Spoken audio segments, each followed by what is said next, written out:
மனம்னா என்ன? கவலை. மனம்னா என்ன? எதிர்பார்ப்பு. மனம்னா என்ன? தீராத ஆசையை மீண்டும் மீண்டும் தீர வைக்கிறது. தூண்டுகோல். எங்கேயோ உட்காந்துருப்பீங்க, ஏதோ ஒரு ஆசையில் கொண்டு போய் அதை நிப்பாட்ட, அது நீங்கள் எங்கேயோ போய் நிற்பீங்க, எங்கேயோ போய் அது பிரச்சனையில் போய் முடியும், எங்கேயோ போய் அந்த துன்பத்தில் போய் முடியும்.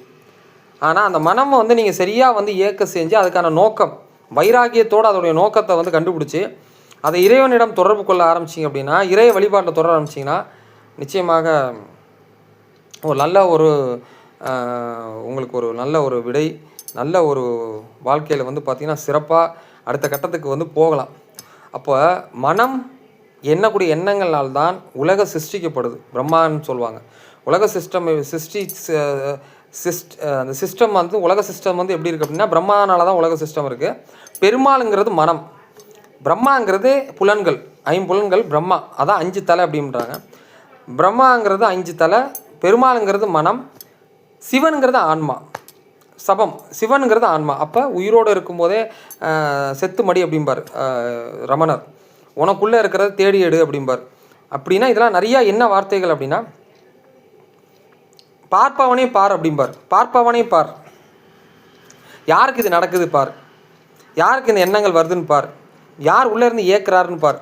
அப்போ அந்த சுவாசத்தை கவனிக்கும் போது என்ன ஆகுது அப்படின்னா, ஒருத்தர் அங்கே உள்ளே இருந்து அதை உள்ளே இருந்து ஏற்கிற மாதிரியே இருக்கும். உங்களால் சுவாசத்தை ஒரு 5 நிமிஷம் நிறுத்த முடியுமா? முடியாது. தள்ளிட்டு உள்ளே வந்துடும். ஸோ உங்களை மீறி ஒரு சக்தி இயங்கிட்டு இருக்கு. உங்களை மீறி அது இயங்கிட்டு இருக்கிற அந்த சக்திக்கு தான் அந்த பவர்.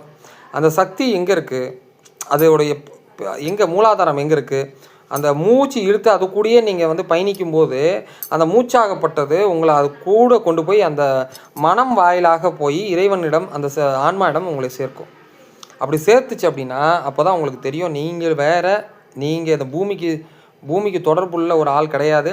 பூமி உங்களுக்கான பூமி கிடையாது. நீங்கள் வேறு, இந்த பூமி வேறு, உங்கள் உறவுகள் வேறு, நீங்கள் வெறும் அலைகள் மட்டும்தாமே தவிர உங்களுக்கு பின்னாடி உங்களை இயக்கிட்டு இருக்க அந்த கடல் வேறு. அந்த அலைகள், கடல் இல்லைன்னா அலைகள் கிடையாது. புரியுதுங்களா?